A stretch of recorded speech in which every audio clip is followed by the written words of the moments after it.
In the final installment of Kent State football for 2022, could the Flashes beat the Buffalo Bulls on the road?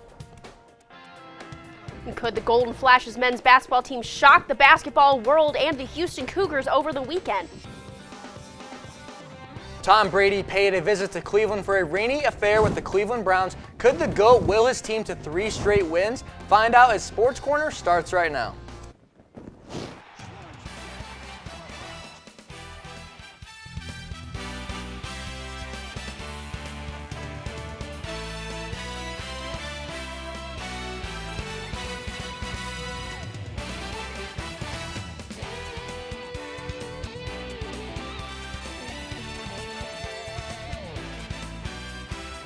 Hello everyone and welcome to another edition of Sports Corner. I'm Matt Mergen. And I'm Liv Sharp. Could the Golden State Flashes close out their regular season with a win against the Bulls? Let's take you out to Buffalo for the highlights. Kent State, we got the Flashes. They're on the road in Buffalo. Marquez Cooper, he would score for Kent State to get things started. His team, this tied it up with a score of 10-10. Cooper, he could not be stopped. You know who he is, the engine to that Kent State offense, and then Kent State back on offense again. Tommy Ulatowski in at quarterback to fill in for an injured Collins, so he had no problem stepping up, firing a laser to Devontae Walker. Big play for Walker. He had 84 yards, and he was the wide receiver one in this game for the Flashes. The Flashes pulling out all the stops to beat Buffalo. Ulatowski, he would take the snap, move right into pitch to Deshaun Polk. Polk makes the play for Kent State. He darts to the outside, and he would score. Kent State offense, it was clicking in the fourth. Kent State only trailing 16-24 at this point in the game, and then Kent State, they would march again late in the fourth. They would give it to their engine, Marquez Cooper. He would take it in for the score. Cooper in takeover mode, 2 touchdowns, 145 yards, and Kent, they would go for two tie in this game. And Ulatowski, he rolls right and finds Deshaun Polk for the 2-point conversion. That would be able to tie it. Ulatowski leading the comeback for Kent. And in OT, he does it again. Ball in his hands, rolls right, and he will throw one to the end zone, and he finds Devontae Walker. Walker's touchdown seals the win for Kent State. They celebrate on the road. 30-27 is your final in this game. And Sean Lewis spoke about the game. It's always an adventure. It's always an adventure when we play Buffalo, and incredibly hard-fought game. I mean, incredible character shown by our guys. We've been talking about it for the past 10 days, you know, that we're going to play for pride. We're going to play for passion. We're going to play for the program. We're going to play for each other. That's what these guys did. They found a way. It wasn't pretty in a lot of the evening in a lot of different ways, but the guys found a way to get it done, and that's what it's about. And I'm very, very proud of them and happy that we could send the seniors out who have been the foundation of what we've built, that have been around and bought in from the very, very beginning to get us to this point, and we're going to continue to climb from here. But, you know, guys finished this thing the right way, and very, very proud of the effort by everyone involved. And it's a big-time win. Jack, there's a ton of lessons that we're going to take from this year, right? I mean, we won 5 times, and we got great lessons the other 7. I'm a true believer that we win or we learn.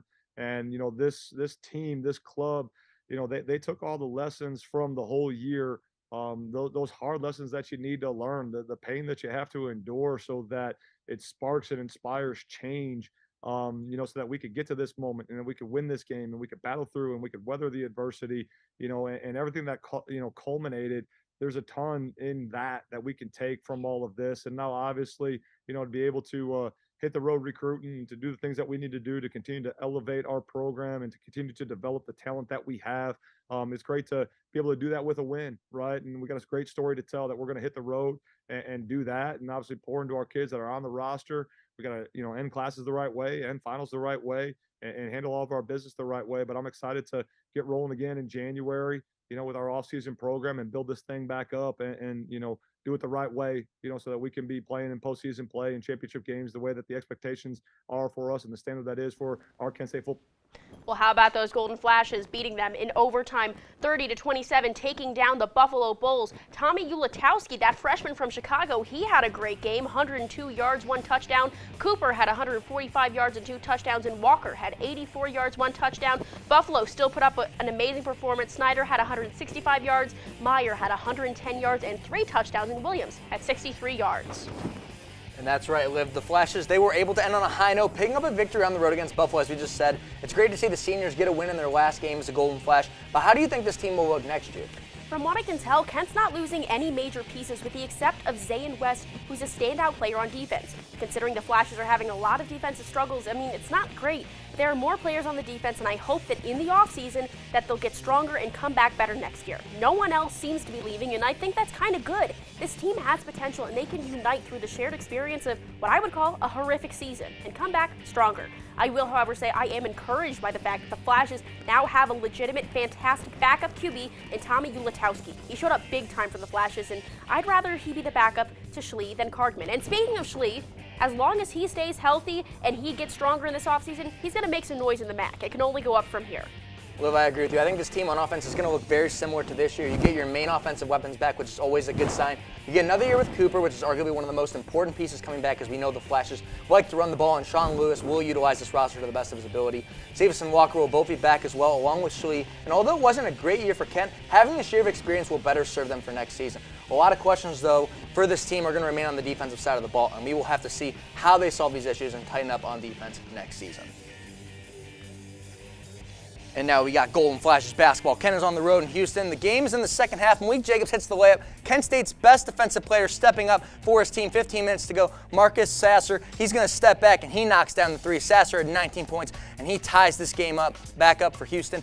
Houston, now they're on the fast break. This ends up in the hands of Sasser again. He hits the floater. Kent State down 8, and they're starting to fall behind, but they would make a run. Good ball movement by the Flashes. Von Cameron Davis, he will get the catch and shoot 3. He would connect to get this Flashes team within 3 once again. He was the highest scoring player for Kent on the day with 14 points. Kent down 3, and the strategy was feed Davis the ball. He knocked down yet another 3. This one to tie the game for Kent. The Kent State bench going wild after that shot. Anybody's game. Kent down 2. 2 minutes to go here. And Carey drives middle, nowhere to go. Double is there, swings out to Jacobs. Sweet fake, he knocks down the 3. Unselfish play by Kent State, gives him a 1-point lead with a minute to go. Jacobs, he was fired up in this game with under a minute to go. The ball ends up in Jamal Sheed's hands. Jacobs, he goes for the steal, but couldn't get it. Sheed goes in for the score. Houston, they're back up 1 in this game, and then there's 40 seconds left. Sincere Carey on the attack. He goes up for the layup, and the shot was blocked. No foul call, and Houston would regain possession. Kent State has to foul. Coach Senderoff, he was showing a lot of frustration in this game, and he believed that there should have been a call on that final play, and then this turned to a free throw game. Foul or not, Houston wins this game with a final score of 49-44 and survives this scare from Kent State. Big win for Houston surviving that basketball game. We look ahead to Kent State's upcoming schedule. They are back home in the MAC this Friday versus South Dakota State. Watch out for those Jackrabbits. And then on December 5th, they are at number 14 Gonzaga. That's going to be a great game, folks. They return back home they are at Cleveland State December 10th, and they return back home to play Concord on December 18th. And then on December 21st, they are at New Mexico State. Just a quick preview of that matchup against Gonzaga. The stat leader, Sincere Carey, 18.3 points per game. Hornby's got 6.3 rebounds, and then Carey, 5.4 assists, doing it all for Kent State. And then Timmy, he's got 20 points per game for Gonzaga. They're 5-2. Strother has 8.4 rebounds per game, and then Hickman, 3.4 assists. That should be an interesting matchup, and it's December 5th at 9 p.m. And we'll see what happens with those Flashes. Liv, they hung tough against what is now the #1 ranked team in college basketball. They got South Dakota State next, and then another true test in Gonzaga. How confident are you in this Flashes team going forward? You know what? The Flashes lost against Houston, but I can't be disappointed. They hung with Houston, who is now the #1 team in the country. Von Cameron Davis and Malik Jacobs showed up big time, scoring 14 and 11 points respectively, with Jacobs being a defensive beast in the latter half of the game. With 7 rebounds, and he got into some foul trouble early, but that was no problem for him. Sincere Carey had kind of a quiet game. Most of that was due to Houston's rough defense. They locked him down a lot, but that was pretty atypical for Carey, who's usually a superstar on the team. But, you know, I'm not worried. Everyone has bad games, and I know that Carey's going to come out and dominate once again.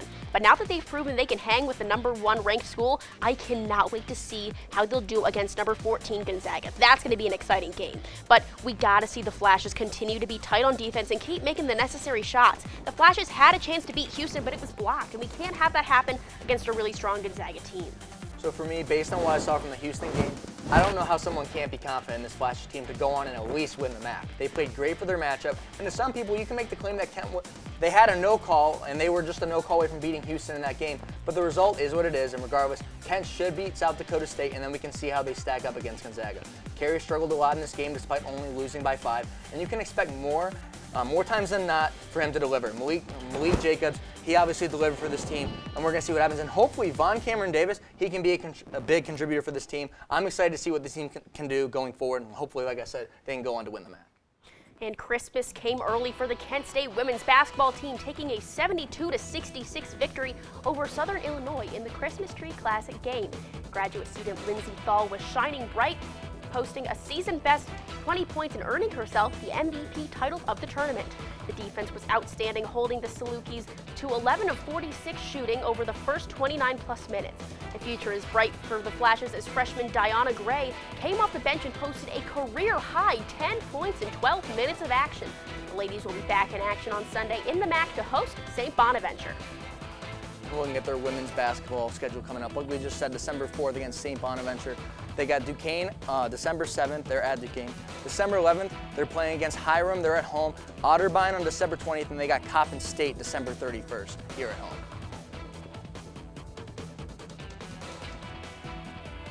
High school football state semifinals were this week. Could the Knights be victorious, or did the Tigers roll into Infocision and pick up a win? Stay tuned.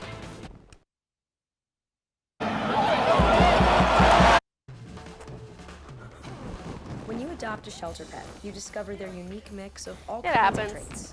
Where'd Wiley go? Where's Wiley? Ah, there she is. Paw? Do you remember being an ancient wolf? Do you ever feel the call of the wild? You're a renegade cop, and I'm a con woman with nothing to prove. But together, we could really solve this murder. They're a little bit of a lot of things, but all of them are pure love.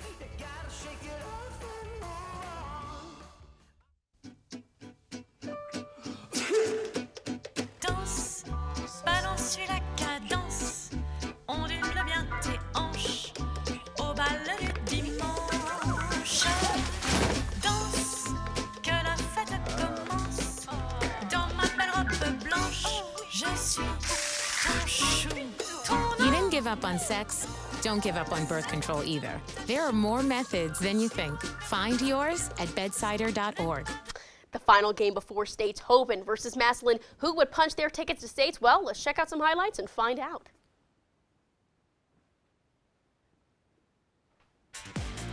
We head to beautiful Infocision Stadium in Akron. Both teams, Massillon and Hoban, they are 13-1, and only one team stands in their way of the state championship. Let's go. First quarter, Hoban QB Ja'Kai Long takes the snap, fires to Dion Rogers, and Mr. Rogers is off and running. He leaves Massillon in the dust. He'll go 30 yards to the house, get the Knights up 7-0. Massillon, they're going to strike back in the second. Will Trell Harris takes the handoff and takes off. He's making Knights miss and books his way to the end zone. Tigers now only trail 6-14 Long. He wants to extend the lead going into the half. He'll deal to Javian Crable, and Crable will break a tackle, run to the sideline, and look at him go. He stiff arms this defender for a good 10 yards. He gets pushed out at the 11. What a run for Crable, and that's going to set up this trip to the red zone.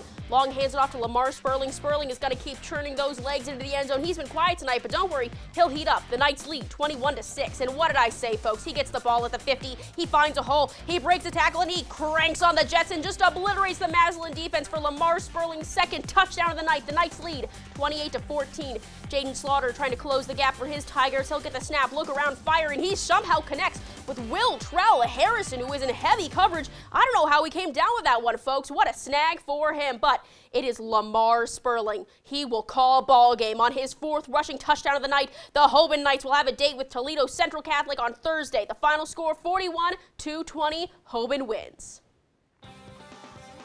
And taking a look at some other high school football scores, Canfield, they won 38 against Holy Names 21. St. Edwards, they won 31-7 against Lincoln. Toledo Central Catholic, 52 to the Kings 49, high scoring shootout there. Springfield, they got 28 against Mollers 24, and John F. Kennedy 21 against Newark's 7. Matchups this weekend, folks. Division 1 is St. Edwards versus Springfield. Division 2, Hoban versus Toledo Central Catholic. Division 3 is Canfield versus Bloom Carroll. Division 4 is Kirtland versus Marion. And Division 5, Ironton versus South Range.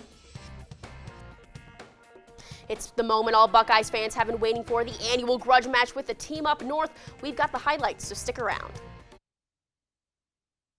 It's not my first time bartending, so. It's a sausage party in here. It's fine. I'm very familiar. Yeah, because you're a sexy girl, Sam. Last thing, Yeah. is that the music, when Momo kicks it into high gear, is going to get a little bit loud in here. So your customers are going to have a hard time hearing you. So you may want to. What? Make sure they don't get too close.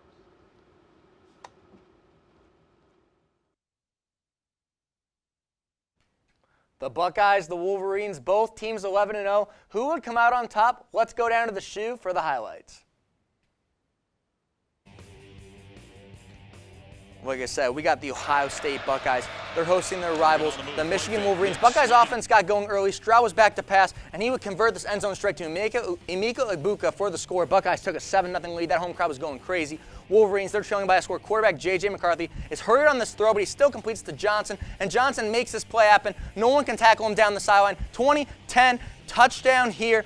Touchdown Michigan. Wolverines tie this game up at 10 apiece in this game. 160 yards for Johnson, and Michigan trailing once again in the first half. McCarthy back to pass, looking down the field. He winds this one up, airs it out to Cornelius Johnson. Once again, perfect throw by McCarthy to a wide open receiver downfield. That's a 75-yard touchdown pass. McCarthy to Johnson, once again making that defense pay. Ohio State, they trail by 4 with under 4 minutes to go in the first half. C.J. Stroud back to pass. He lets that one fly to Marvin Harrison Jr.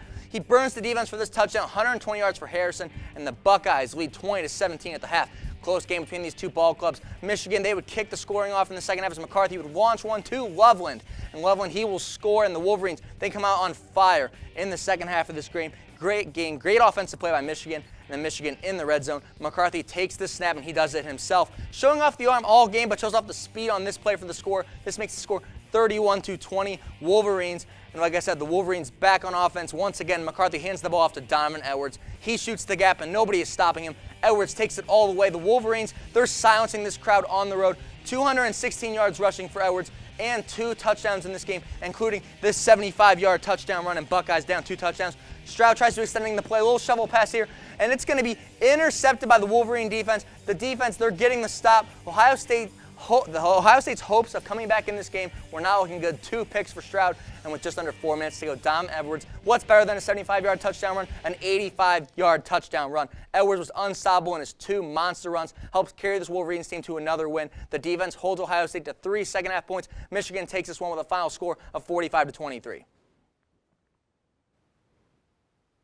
And now for the Civil War, Oregon versus Oregon State. Bo Nix is going to fire a hill hit Chase Cota. Incredible look. Cota managed to hang on to this one. He had a defender all over him. Little scuffle in the end zone, but that doesn't matter. The Ducks will lead 7-3. Now they're back in the red zone looking to take the lead. Nix will complete to Troy Franklin, and Oregon is going to take the lead with 14 seconds left in the half. Ducks in the red zone. Once again, Nix will hand it off to Jordan James, and James will shove away defenders and dive into the end zone. Oregon gets a commanding 28-10 lead. The Beavers are going to take a crack at the end zone. Goldbrinson will pitch it off to Deshaun Fenwick, who will head around the corner and fight off Ducks, and that's another 6 for the Beavers. They now trail by 14. Alex Bale's punting, but he drops the ball. The ball is loose, and the Beavers manage to corral it. And they're lucky that didn't end up in a safety. I mean, the Ducks don't see it the way, but it'll set up this possession. Beaver QB Ben Goldbrinson will take the snap, bobble the ball a little bit, but he just gets shoved into the end zone. And the Beavers suddenly only need a field goal to tie it. But hey, folks, they're not going for a field goal. Isaiah Newell will take the handoff, start to fight his way into the end zone. Looks like he got stopped, but the mighty Beavers will push him in, and Oregon will take the lead 38-34 in the fourth. One last try on 4th and goal. Bo Nix willing his team. He's going to fire to the end zone, but it's going to get broken up. The Beavers are going to win this one 38-34 and prevent Oregon from going to the Pac-12 championship. What a way to end the regular season. A stellar performance by the Beavers.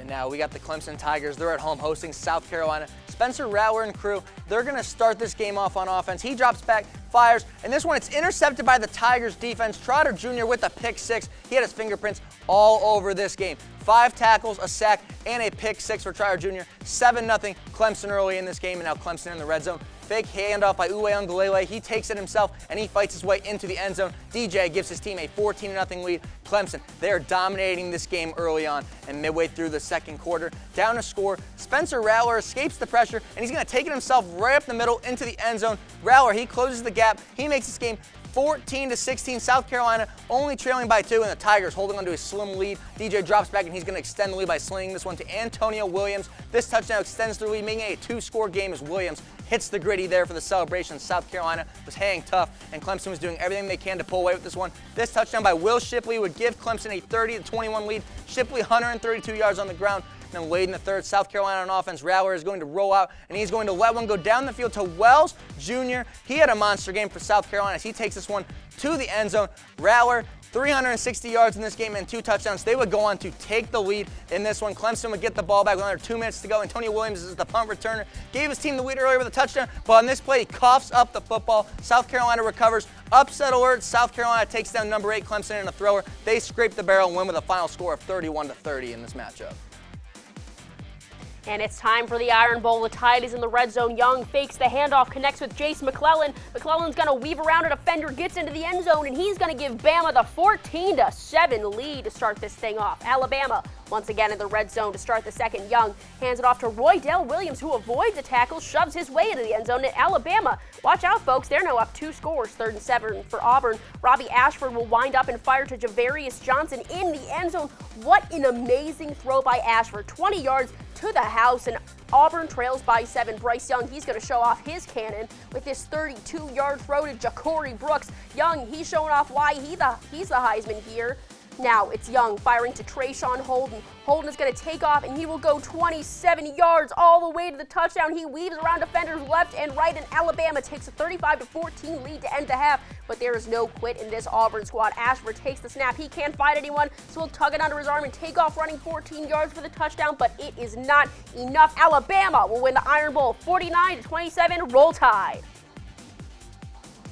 And then we're going to have number 3 TCU taking on Iowa State. We go to the first. TCU on offense. Max Duggan at quarterback. He's going to get things going as he gets this easy touchdown pass to Spivey. TCU, they jump out in front early. TCU again on offense. This handoff is to Miller. He's been unstoppable this year, dominating for TCU. He takes this one into the end zone. Nobody could stop him. 2 touchdowns for him in this game. He had a great performance for TCU. And now let's get to some defensive highlights. This pass right here, it's going to be intercepted and taken all the way back for the pick 6. Bradford, he's making the play for TCU, and TCU, they jump out to a 24-0 lead. This one's looking ugly, and it's only the first quarter. TCU now on offense. Again, familiar sight as Duggan drops back and throws a laser to Jordan Hudson. Great game for him. Duggan, 3 touchdowns in this one, and then the backup QB also got a touchdown, 4 passing touchdowns. TCU up 48-7 at this point. Iowa State trying to get anything going. Quarterback Hunter Deckers, he's intercepted again. TCU with another pick 6. Iowa State, they just had no chance in this one. And number 3 ranked TCU, they win this game 62-14. Good evening, Portage County. I'm Blake Golja. Number 15 Notre Dame traveled to USC to take on Heisman hopeful Caleb Williams and the number 6 Trojans. Let's head to the Coliseum for the results.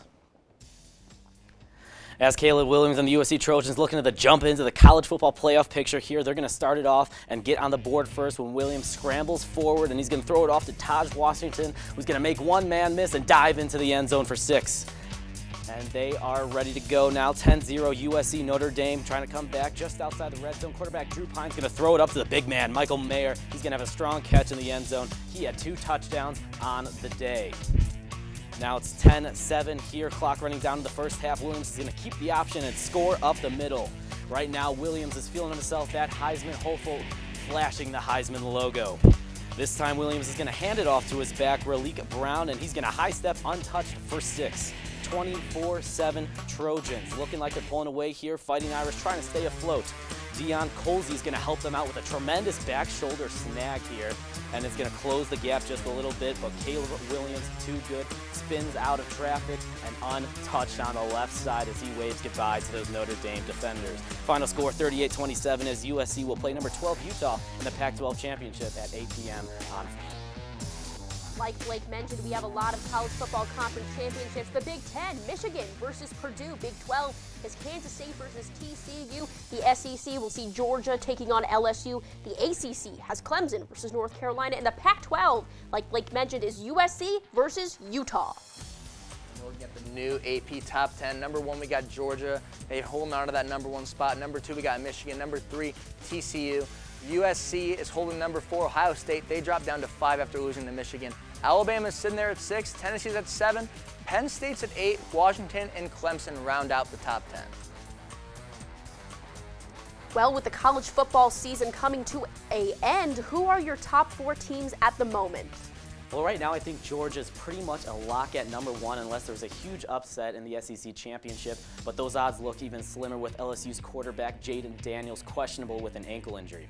I would put Michigan at 2 after their big win over Ohio State, then TCU at 3 and USC at 4. And Blake, after the loss against Michigan, is there any path for Ohio State to get back in the top 4? Well, with no Big Ten championship to further their resume, the Buckeyes will be relying on either TCU or USC to lose in their championship games. With one loss already, a USC championship defeat would almost guarantee that 4th spot heading back to Columbus. On the other hand, undefeated TCU will need to lose pretty handedly against number 13 Kansas State for the committee to switch out the Horned Frogs. Buckeye fans should be rooting for a Trojan defeat against Utah on Friday to give Ohio State the best chance for a date with Georgia in the college football playoffs. Blake, who was your favorite to win it all? Well, Michigan looked pretty impressive against the Buckeyes, but I still think it's Georgia's trophy to lose. The Bulldogs' defense looks unstoppable as they've only given up just over 12 points per game. I believe it'll be Georgia over Michigan in the championship. Thank you, Blake. And the Gridiron had some great games from this past week. We will break it down when we come back. You think getting dumped by text is harsh? Try getting dumped by a tennis ball. My ex-owner drove me out to the woods, yelled fetch, and by the time I brought the ball back, he was gone. Yeah, I was pissed. But the folks at the shelter helped me let go of my anger. I learned coping skills, like taking it to the hole. Boom! Now I'm ready to fetch again. But how about I throw and you run and get it? Roll over. Chance high five. All right. When you adopt a shelter pet, you discover all the things that make them unique. And your mother and...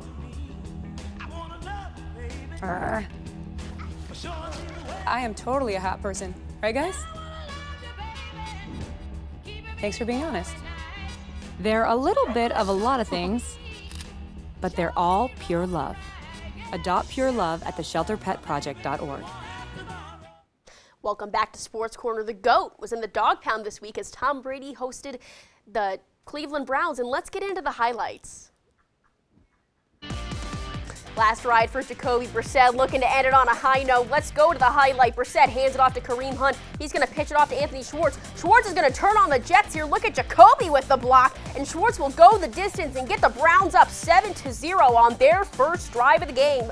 Bucks in the red zone. Brady takes the snap. The pocket is collapsing, but he fires and connects with Chris Godwin, who stretches out for the touchdown. And just like that, we are tied in the first. It's TB12. He's going to roll out of the pocket here. He hits Keith for the 5-yard touchdown. The Bucks have the lead in the third, and the Buccaneers are feasting on the Browns defense. 17-10. The Browns will have one last gasp of air. 4th and 10, 37 seconds. Jacoby hits David Njoku. Njoku manages to bring it in, defying all odds. We are headed to overtime in Cleveland. 55 seconds left in OT. Brissett sends a laser to Anthony Schwartz. Schwartz is going to outrun his defender, and he takes off. He makes it all the way down to the 2-yard line, and suddenly the Browns could win this game.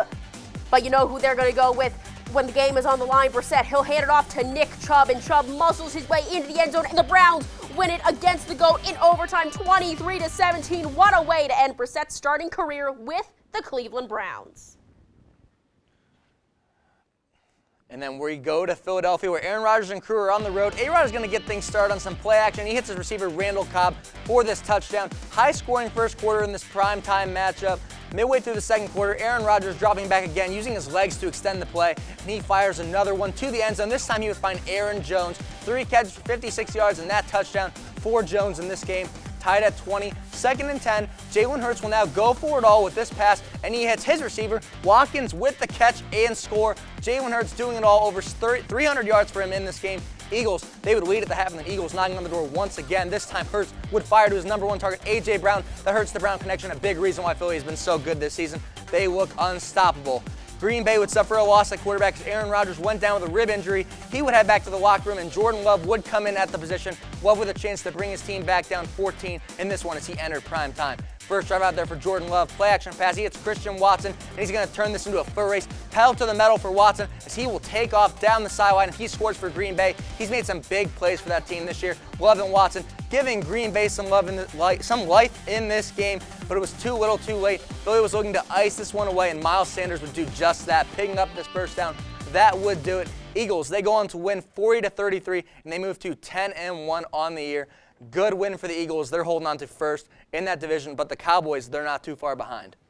Now let's go around the NFL. Let's head to Tennessee, where the Titans are taking on the Cincinnati Bengals. Tannehill's all field. He's a QB. He hands it off to Derrick Henry. Henry shoves Bengals defenders out of the way. He takes off. The King is on his way to the end zone. But a last-minute tackle, and the ball will come loose. But don't worry, though. Treylon Burks recovers it for the touchdown. And sorry about that, Henry fantasy owners. Rough go for him. Joe Burrow, he's going to hand it off to the new RB1 in Cincinnati, to the Vultures. Samaje Perine, who fights his way past the Titans and slips into the end zone to tie things up at 10 for the Bengals. Burrow takes the snap, drops back, and fires. He connects with T. Higgins for a 27-yard touchdown, and that's going to do it. The Bengals will win this one in Tennessee, 20-16. Let me go to another AFC North team. Lamar Jackson, the Ravens on the road, taking on Trevor Lawrence and the Jags. Ravens off to a 6-0 lead, but Trevor Lawrence, he's going to provide a spark for that offense. He throws his touchdown pass to JaMychal Hasty. Hasty stepping up after ETN. He went down with an injury in that game. Jags trailing 19-10. Lawrence with his team in the red zone. He will look right and fire one to Jamal Agnew. Jags, they get within a score. Lawrence, 321 yards on the game for his team. And the Ravens down one. Lamar Jackson drops back, and he finds a wide open Josh Oliver. Big day for the tight end, 76 yards. And that touchdown. Ravens, they reclaim their lead in this one. And then 18 seconds to go, Jags down 7. Lawrence is going to look for the end zone, and he finds Marvin Jones. Jones gets the feet down. The Ravens defense doesn't think so. And Trevor Lawrence, he's ecstatic. He knows he threw that touchdown. 3 touchdowns for Lawrence. And Jacksonville, they didn't show up to play for overtime. They wanted to go for the win. Lawrence going for 2. He drops back and fires one to Zay Jones on the corner route. Jags win. They stun the Ravens, picking up a much-needed dub. 28-27 is your final in Jacksonville. We head up to Washington, D.C., where the Commanders are facing the Falcons. Heineke's the starting QB, and he hits a pass over to B-Rob, Brian Robinson. And Robinson, he may have a big hat guy, but he's got a touchdown. No cap. Get it anyways. The Falcons still lead 7-3. Marcus Mariota in the red zone. He fakes the handoff, fires to Nicole Pruitt in the end zone. The Falcons take a 10-7 lead over the Commanders in the second. Heineke, he's going to fake the handoff here, hit John Bates in the end zone. What a pass by Heineke. Now the Commanders have the lead. Back and forth we go here in Washington. With 1 minute left to go, Marcus Mariota, he's going to try one more time, but the pass is tipped and then picked, and the Commanders will win 13-19 and improve to 7-5. Watch out, folks. The Commanders are not here to play. Then we got Kyler Murray and the Cardinals. They're at home against Justin Herbert and the Chargers. 3rd and 5 for Arizona. Kyler Murray drops back and throws one over the middle to DeAndre Hopkins, who spins out of a tackle. Hopkins booging it for the end zone, and he will get there. Cardinals, they strike first. They take a 7-0 lead. Chargers down 10-0 in the red zone. Herbert, he would have a quick strike to Keenan Allen. Good to see him healthy again out there doing what he does best. Good game for him. Then late in the second, Herbert drops back to pass again, evades pressure, and throws a dart to DeAndre Carter, who takes it into the end zone. Chargers, they take a 14-10 lead at the half. Tied at 17s in the fourth. Kyler Murray would drop back, and he would check down to his running back, James Conner. That would give Arizona a 24-17 lead. Kyler Murray and the Cardinals offense getting it done. Herbert and crew would march right back down the field, and Herbert would find his number 1 guy, Austin Eckler, who gets over the goal line. Eckler gets the score. He's been having a great year in the Chargers. They will go for 2. They will go for the win. Must-win game for the Chargers, and they find a way. Herbert to Gerald Everett. That play wins it. Chargers, they pick up a win, 25-24 in this game. Gino and the Seahawks, they're going to be taking on the Raiders here. Smith hands it off to Kenneth Walker. Walker's going to run to the outside, make a quick run into the end zone. And the Seahawks on the board in their first possession. They scored in 30 seconds there, folks. Derek Carr is going to take the snap. He's going to hang tight there in the pocket, send it over to Amir Abdullah, who makes the grab with a stun in his eyes, and Vegas will knock things up at 7. Carr's going to take the snap, pitch it over to Jacobs. He'll toss it back to Carr, so Carr's going to fire over the middle to Mac Hollins. Hollins is completely open. He's going to take off running. He goes straight to the end zone. Carr, he's going to be sticking with a run game here. He'll hand it off to Josh Jacobs, who stiff arms the defender, makes guys miss, and turns on the Jets to put the Raiders up by 8. We now jump to the fourth quarter. The Raiders have fallen. They trail by 7, but Derek Carr will hit F. Moreau in the very back of the end zone, and we are all knotted up at 34. And ladies and gentlemen, we are headed to overtime in Seattle. Carr will hand it off to Josh Jacobs. Jacobs is showing the Raiders why he deserved that 5th-year option. That man is gone. Look at him go. He's going to take it 86 yards to the house, and the Raiders will win a thriller 40-34 in overtime. As you said, a great weekend of football, especially for Josh Jacobs. But let's just talk about the Browns. They picked up a big win. It's the last game with Jacoby as the starter, as Deshaun Watson is set to return against Houston. How do you think this team will look with him at the helm in his first game back? Everyone's heard the number, 700 days. It's been 700 days since Deshaun Watson has played in an NFL game, and we truly do not know what we're going to see. He did okay enough in the preseason games and with what we saw in practice, but no one really knows. He may come out and be absolutely elite, or he may be really bad, or he may just be mediocre. We don't know. I just hope he's good enough that the Browns finish above 500. I won't waste your time rattling off stats from his time with the Texans because, quite frankly, that's going to be a completely different player than the one we're about to see. But what I will say is what we've seen of Watson has been great. And if he's in his prime shape, I think the Browns stand a chance of winning out. He's got a good arm and seems to do well under pressure, and only time will tell if Watson is a franchise QB. The Browns bet the farm. Here's hoping it works out. I do agree. I think Watson's going to be rusty in his first game back, but I don't think the rest will be as noticeable in the first game. Sure, he's heading into a very hostile environment, his first week back against his old team in Houston, but the Texans only have one win all year. The Browns are definitely the better team in this matchup, and this should be a good game for Watson to shake some of that rust off. When the Browns play the Bengals and Ravens in the two matchups following, I definitely expect there to be some growing pains for this team with him at quarterback. However, if Watson can return to form with the weapons currently there in Cleveland, this team is going to be scary good in the near future, and they should be a good team moving forward, especially next season. I think these last few games are just going to be a little preview of what we'll see next year from the Cleveland Browns. And a quick score update from Monday Night Football. It's the first quarter, it's early, but the Steelers, they're up 3-0 over the Colts. Matthew Wright, he knocked down the field goal. So like I said, Steelers 3-0 in the first quarter over the Colts. And then could the Cavaliers hand the Pistons another loss? We will break that down and much more from the hardwood when we come back. Hey, did you know that 2.4 million loving cats and dogs in shelters and rescues need our help to find a home? Go to theshelterpetproject.org and search your local shelters and rescues. Go for a cuddle with your next best friend. Adopt.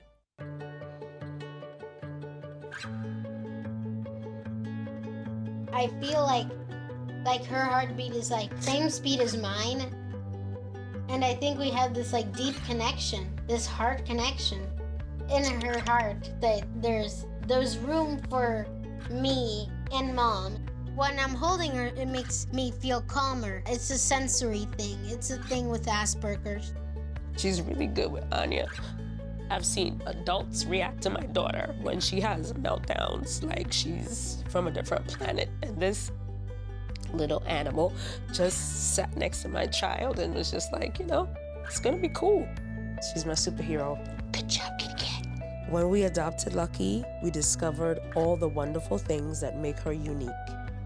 Lucky's a little bit of a lot of things, but mostly she's pure love.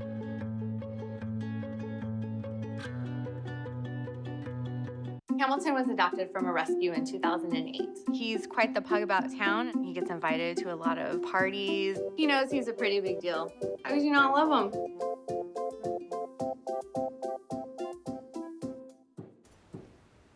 How's it going, Portage County? I'm Michael Neenan, resident NBA expert, and I think it's time we see what's going on around the association. Of course, we start with the Cavs and the Pistons in Detroit. Of course, I know you all wanted to see this. Saddiq Bey, he banks in a layup, and he gets the and one over 3 Cavs. But I know Darius Garland, he was in his bag. Same with Donovan Mitchell, who gets a nice pull-up mid-range. And Darius Garland, he misses the floater, but Evan Mobley, he gets the rebound and he puts it right back. However, Marvin Bagley, he would miss a floater and his guy, Magruder, would put it right back in. Darius Garland, though, he'd back in another layup. Look at him go here in the third quarter. Donovan Mitchell, though, he was the real star of the game as he goes in for the layup. And once again, Mitchell, he hits a pull-up 3 in the fourth quarter. And in crunch time, here we are. Evan Mobley, the shooter, man, look at him hitting a 3 right there. And finally, Donovan Mitchell with a hand in his face. He hits a step back 3, and the Cavs would win 102-94. And then just a quick score update for the Cavs. They're down 52-43 at the half. Evan Mobley's having a good game, 11 points, 9 rebounds. Hopefully he can continue to step it up for the Cavs and they're able to come back in this game against the Toronto Raptors. And going around the association again, the Wizards taking on the Celtics in Boston. Marcus Smart, He would pass to Jalen Brown, who dunks on Corey Kispert. He wanted absolutely none of that. And the Wizards, oh, wait a sec, what's happening here?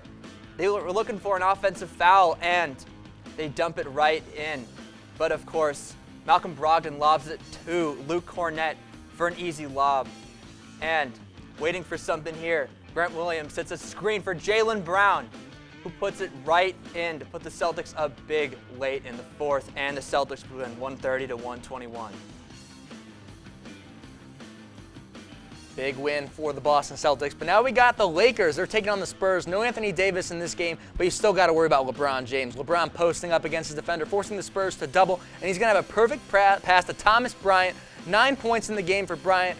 The Lakers, they tied the game up and won for him. Zach Collins with the ball in his hands. He passed to the corner. Catch and shoot three by Devin Vassell. That one is good. He had 20 on the night for San Antonio. In the closing moments of the first, Wenyen Gabriel, he would get the steal. One-legged three to fall at the buzzer. What a night for him. Lakers, they're only trailing by one after the first, and midway through the second, LBJ rise up for three. King James, he gets that one to fall. That helps cut the deficit for the Lakers, and the Lakers, they're stealing momentum, and LeBron's stealing the energy out of that crowd on this alley-oop slam. Great fast break by the Lakers. Look at that one more time. That play helps the Lakers have a 2-point lead at the half, and at the end of the day, the King and the Lakers, they were too much for this Spurs team. LeBron would rise up and hit another three. LeBron James drops 39 points in this win, and the Lakers have won 5 of their past 6 games.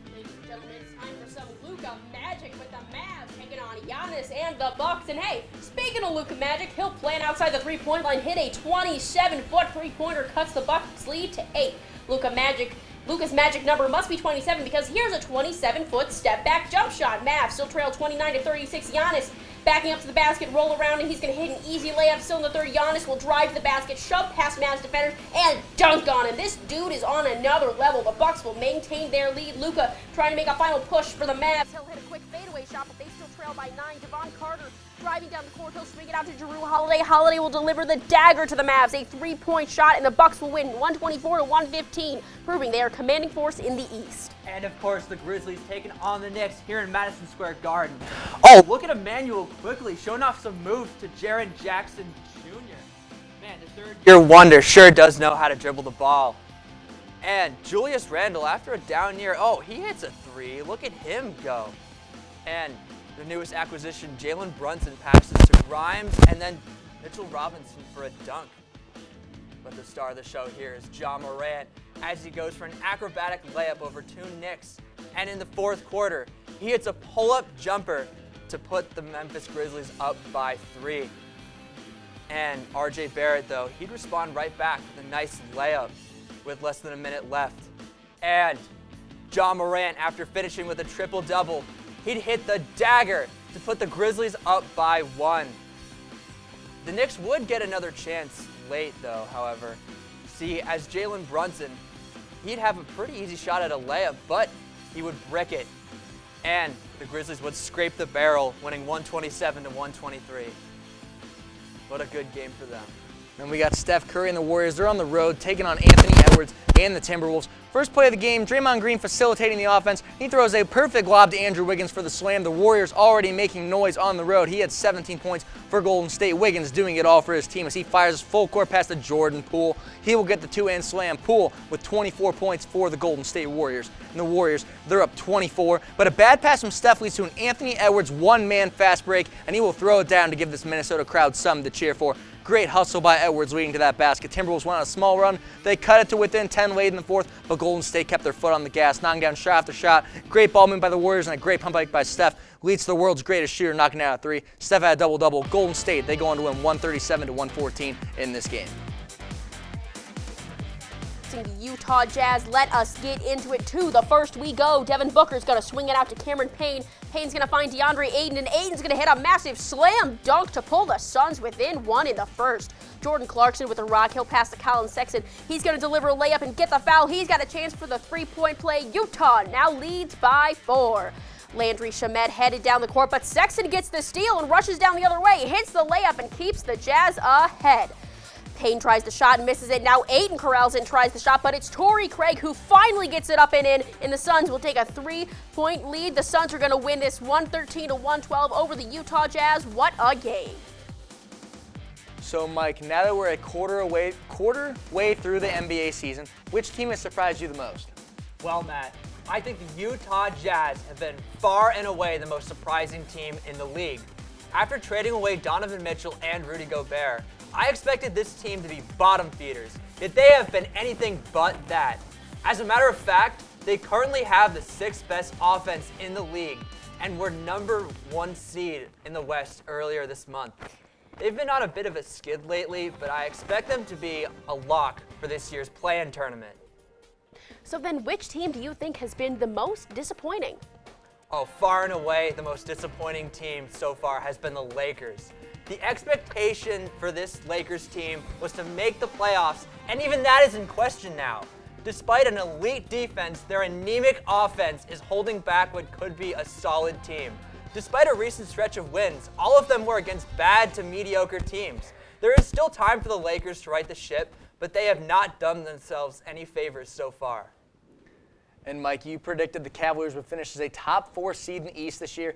Have they lived up to your expectations so far? Oh, absolutely. Currently, the Cavs sit at the 3 seed in the Eastern Conference. But what impresses me the most is the fact that they are top 5 in both offense and defensive ratings. I don't want to jinx it, but the Cavs have a real shot at making the finals this year. What's up, Portage County? My name is Alex Isaiah, soccer expert, here to break down the World Cup and the United States chances and advancing. The U.S. faced Iran, and Tim Weah leading the scoring only with 1 goal, showing the struggle for the U.S. thus far in the World Cup, and Taremi leading the way with 2 goals for Iran. And Christian Pulisic, the captain of America's team, has 1 assist, and Matt Turner has 5 saves. And Chesimi has 1 goal, and Rizayan has 1 goal as well. Tomorrow at 2 p.m. That's going to be a good game, Alex. What would you say is the key to the USA? Good evening, everyone. I'm Matt Caroli. We hope you had a good Thanksgiving for those that celebrated the holiday. And Thanksgiving weekend means a busy sports weekend. But who stood out above from the rest when it comes to the best performances? Let's find out as we go to the Caroli Countdown. Starting things off at number 10, the Cowboys. They always play on Thanksgiving, but this year is different because they're playing the 7-3 division rival Giants. They won 28-20, improved to 8-3 to be only 2 games back of the first place Philadelphia Eagles. And look, there's this term that the kids say nowadays that this guy has riz or he's smooth, and CeeDee Lamb was just that. 6 catches, 106 yards, and the 88 Club, along with Dak and Zeke, stepped up in a must-win game on Thanksgiving. Taking things now to number 9, the Hoban Knights played the Massillon Tigers for the 4th time in the last 5 years for the right to play in Canton at the state title game, and dominated by the final of 41-20. Running back Lamar Sperling is a big reason why. 226 yards on the ground and 4 touchdowns. The Knights beat the Tigers for the 3rd consecutive year and will face Lucas Central Catholic of Toledo. Coming in at number 8, the U.S. men's national team. They played with England on time 7 from football to football. The Bengals, they played a team they beat in the playoffs last year in the Titans. They won 20-16 on Sunday. Wide receiver T. Higgins had a breakout game. 7 catches, 114 yards, and a touchdown. And at 7-4, the question begs to be asked, are the Bengals back?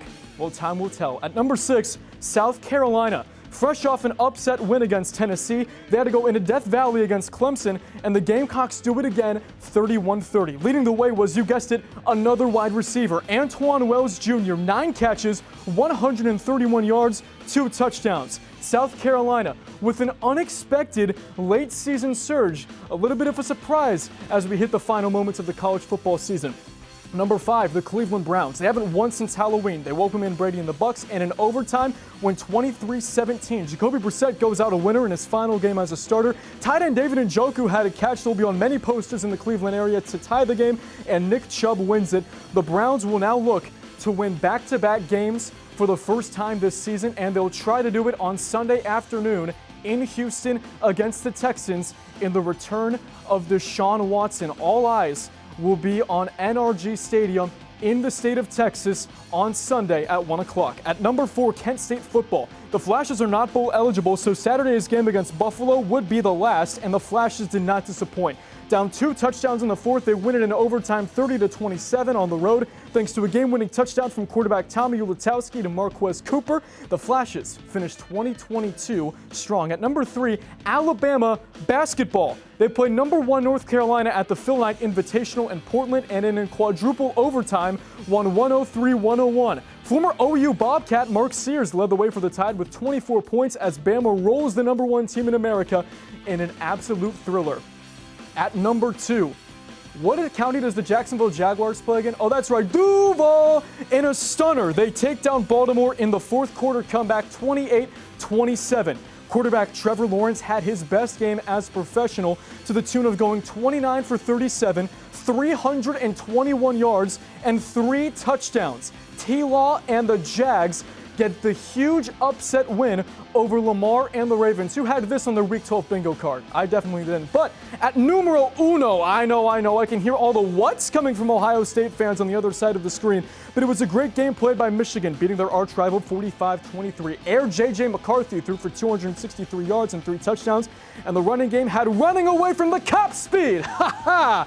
Yeah, Gus Johnson was on the call. 254 rushing yards as a team for Michigan. And Wolverines, you are number 1 on the Corrali Countdown. Live sharp. Back to you. Thank you, Matt. And don't turn that dial. Our Man on the Silver Mountain Sharpest Take and Mergen Minute segments are coming up. Hey, look, it's those guys. Are you ready for your dollar? Are you good to drive? I'm fine. How many did you have? I should be fine. You should be. Go and step out of the vehicle for me. See ya, buddy. Good luck. So turns out, buzz driving and drunk driving, they're the same thing, and it costs around $10,000. So not worth it.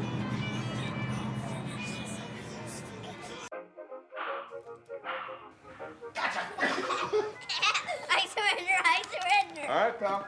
Get ready for the day, buddy. Hey, Dad. Hey, Dad.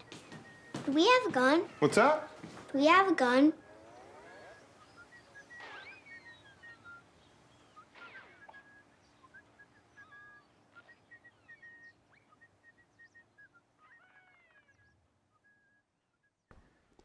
All right, welcome back to Sports Corner. Let's get into my sharpest take. For my sharpest take this week, and it's my way too early MVP prediction, and that is Luka Magic himself. Luka Doncic, I mean. Come on, the dude is shooting lights out thus far and is basically dragging the Mavericks to victory in some cases. Doncic is hitting 33.1 points per game, and he's at 30.7 three-point percentage, and he's broken several records thus far.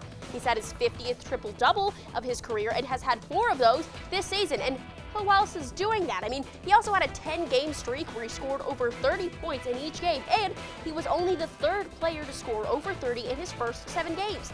The only thing that may keep him from winning MVP is the fact that the Mavericks aren't doing so hot this year, but they managed to pull it together and make some noise, and there will be nothing stopping Luka from winning MVP.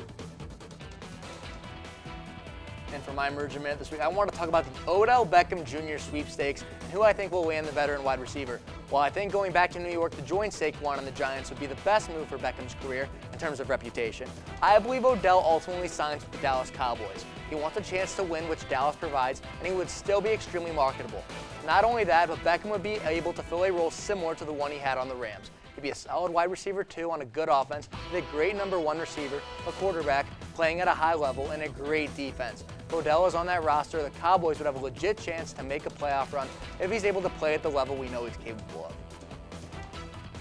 And for my Man on the Silver Mountain pick this week, I went with Raiders running back Josh Jacobs. In a tough game against one of the NFL's biggest surprise teams this year, the Seattle Seahawks, Josh Jacobs shined in this game.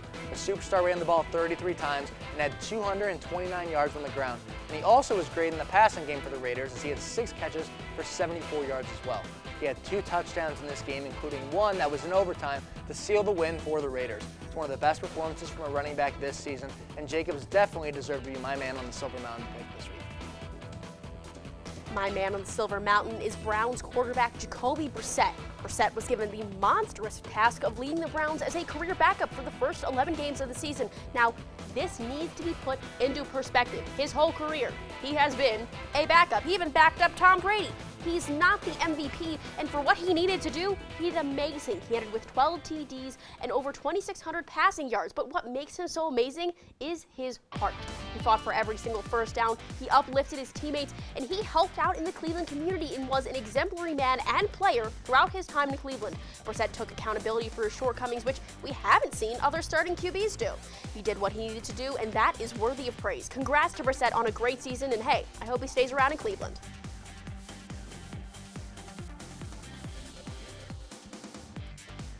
It was a great win for Jacoby and the Browns. Now just a quick Cavs score update. They're down 49-61 to the Toronto Raptors. It's in the third quarter. It's been steady the entire time. Hopefully the Cavs find a way to get back against the Raptors. Got another game going on right now. Monday Night Football. The Steelers are up 6-0 on the Colts. 2 field goals for them. We are in the second quarter. It's going to be interesting to see how Jeff Saturday tries to get his Colts back in this game. It's going to be a good one, folks. And thank you for tuning into this episode of Sports Corner. Be sure to follow us on social media at TV2KSU Sports for more sports updates in and around Portage County. I'm Liv Sharp. And I'm Matt Mergen. Hope you all have a great rest of your night. Fancy pants peanut butter? A big screen television? You haven't even bought a sofa yet. A motorcycle? When your father finds out, he's gonna flip his shoes with 2 buckles? What do you even need 2 buckles for? Mr. Big Shot, buying whiskey shots for everybody in the bar. From the looks of it, I'd say nobody even remembers. Feed the pig. Maybe you can make retirement happen. After all, you made home ownership happen. Homeschooling yourself on loans, beefing up your credit score. So I'm pre-approved. You were like, yes! Sorry. Color-coding listings, ticking boxes, and flushing every toilet in a 20-mile radius. Home sweet home. You aced house hunting. Now get the tips you need to get on track at aceyourretirement.org. Danse, balance suis la cadence, ondule bien tes hanches, au bal du dimanche. Danse, que la fête commence, dans ma belle robe blanche, je suis ton chou. You didn't give up on sex? Don't give up on birth control either. There are more methods than you think. Find yours at bedsider.org.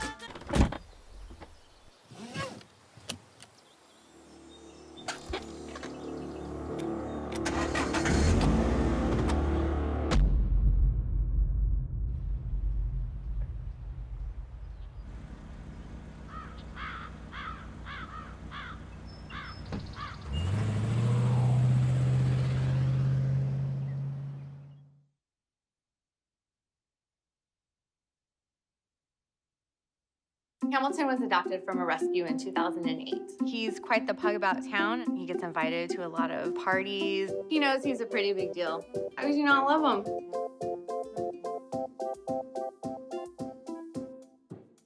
I'm heading out, man. You want to ride? No, I got my car, but I actually really need to go to the bathroom. Dude, are you okay? I am definitely buzzed. Yeah.